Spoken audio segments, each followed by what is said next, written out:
Hello everyone, আসসালামু আলাইকুম। আজকে চলে এসেছি খুবই শর্টকাট একটা ভিডিও নিয়ে, যেটা হচ্ছে খুব সহজে এবং কম সময়ের মধ্যে কম কষ্টের মধ্যে একটা ভর্তা রেসিপি নিয়ে। তো এটা হচ্ছে কাঁকরোল বা আর কি বলা হয় আমাদের ভোলায়। তো কোন এলাকায় এই সবজিটাকে কী নামে ডাকেন বা কী নামে পরিচিত অবশ্যই কমেন্টে জানাবেন।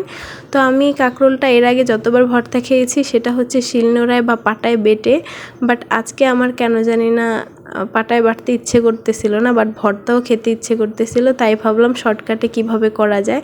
তো আমি ফার্স্টেই হলুদ লবণ মেখে কাঁকরোলগুলোকে তেলে ভেজে নিয়েছি। এরপর কিছুটা পেঁয়াজ, ধনেপাতা আর শুকনো লঙ্কাকেও ভালোভাবে তেলে ভেজে নিয়েছি। তো ভেজে নেওয়ার পর এগুলোকে একটু ঠান্ডা করে নিয়ে দেন তারপর একটু করে পেঁয়াজ, শুকনো লঙ্কা আর ধনেপাতাটাকে ভালোভাবে হাত দিয়ে মেখে তারপরে কাঁকরোলগুলোকেও খুব সুন্দরভাবে কি বলে এটাকে নরম করে নিচ্ছিলাম মেখে। তারপর সবটা যখন একদম ফিনিশ বা খুব ভালোভাবে ফিনিশিং হয়ে গেছে, তখন আমি এটাকে সবগুলো একসাথ করে একটু সরিষার তেল মেখে তারপর এগুলোকে হাত দিয়ে মেখে নিচ্ছিলাম খুব সুন্দরভাবে।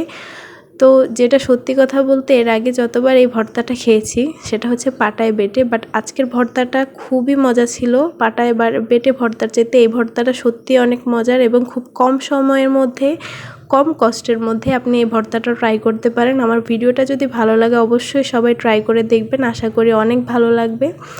তো আজকের ভিডিওটা এই পর্যন্ত। এটা হচ্ছে আমার ভর্তার ফাইনাল লুক। কি সুন্দর, মাশাআল্লাহ, লোভনীয় লাগছে, তাই না?